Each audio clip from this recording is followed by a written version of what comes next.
Ladies and gentlemen, quite possibly the most overrated show in the history of streaming services has finally returned. It's been a while since I covered anything Star Wars related, and for good reason. Because if Disney Star Wars has taught us anything, it's that the more things change, the more they stay the same.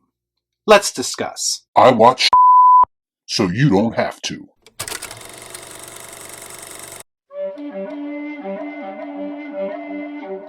Before I get started, I'd like to kindly ask that you hit the like button, and please subscribe to the channel for more content just like this.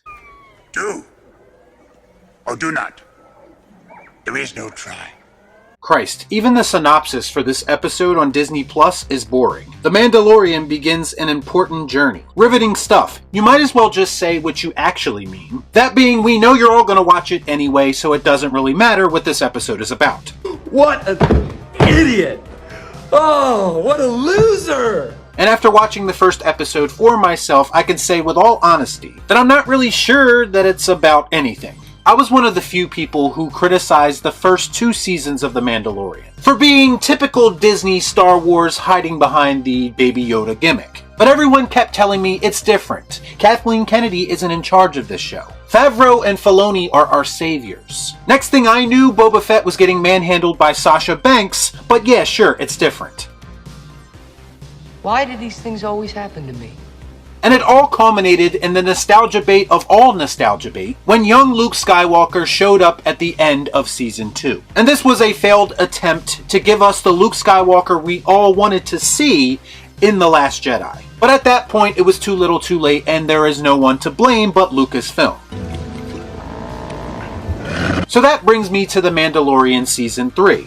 And the important journey that the synopsis speaks of is Mando is on a mission to redeem himself after he willingly removed his helmet. But the Mandalorians are like no take backsies, and I agree. You already ruined any mystique this character may have had by revealing his face. You might as well not wear the helmet at all and just be Pedro the Bounty Hunter. So because of all that, it's going to be difficult for me to care about his journey to be accepted by his people again. I don't care! The show opens up with some kid with a lisp becoming an official Mandalorian, only for the ceremony to be disrupted by a giant sea creature to which Mando kills upon his return. It was pretty much a big dumb action set piece that we've seen a million times before, and I wasn't impressed. So Mando wants to redeem himself, but the armorer tells him that that's impossible because Mandalore has been destroyed. And the only way he can redeem himself is to bathe in the water in the mines under Mandalore, basically cleansing him of all of his sins. I know what I have to do, but I don't know if I have the strength to do it. But then he shows the armorer a MacGuffin, a relic that was supposedly retrieved from the surface of Mandalore by an unknown person, proving that the planet is in fact not toxic. And this sets in motion the typical Mandalorian formula for an episode. Mando needs something or someone. He talks to someone about that something or someone, but that person needs help first, thus setting up the standard Adventure of the Week format. That makes sense. Next, Mando goes to visit Apollo Creed to ask if he can rebuild the droid that self-destructed, IG-11. And the reason for that is because he needs a droid he can trust. Kinda seems like a strange choice, considering the last time that droid was active, his prime directive was to kill Grogu. A directive he still has in his system, by the way. Apollo even brings up how he can use literally any other droid and probably get his desired outcome. Because, you know, they're robots. You can program them to do whatever you want.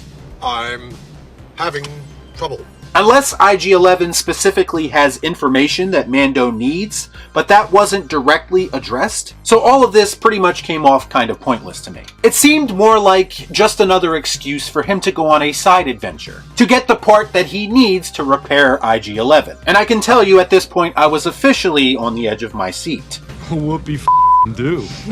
Hey, I'm impressed. Mando also has a run-in with some pirates who have beef with Apollo because he turned their favorite bar into a school or something. Like, can't they just go to a different bar? I can't believe this is a subplot in the show. I know, they were probably just trying to get a reaction out of them, but still. And of course, Mando and Apollo kill everyone except the leader, because the plot needs him to come back later on so he can lead Mando into a trap where the head pirate, who looks like a pile of seaweed with armor on, is waiting to extract his revenge. But nothing really comes of this either, so who cares?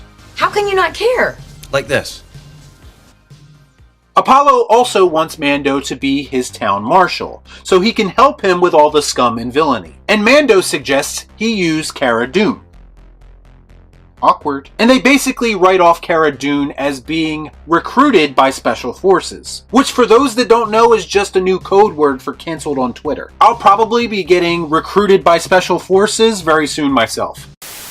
I'm gonna cancel him! Oh, and there's also a reference to the sequel trilogy that nobody asked for, when Apollo suggests a group of Babu Fricks can repair IG-11, because everyone has been waiting patiently for the return of Babu Frick. And what's better than one Babu Frick?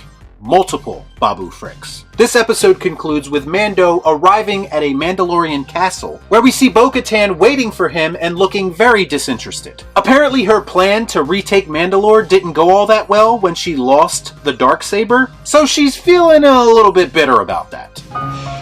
Women. She informs Mando that he's basically wasting his time because there's nothing on Mandalore that can help him. And it was at this moment that I thought she was talking directly to me as an audience member. If The Last of Us and pretty much every other MCU or Star Wars series has taught us anything, it's that streaming service series are great at wasting our time. It's almost as if the creators don't actually have a compelling story to tell and are just cashing in on the name. It's like people only do things because they get paid. And that's just really sad. The premiere of The Mandalorian Season 3 was the same boring and unintelligent show that we got in previous seasons. Not a whole lot has changed. It'll be interesting to see what member berries they pull out of their hat this season to trick audiences into thinking that the show is actually good. Or maybe the Baby Yoda gimmick is still enough to do that. We'll see. But based on what I saw in the first episode, there's not a whole lot of intrigue moving forward. A story that digs deeper into Mandalorian lore would be great, but Lucasfilm, as always, did nothing to sell me on the idea that they are capable of delivering such a story. Y'all be cool. Shut up.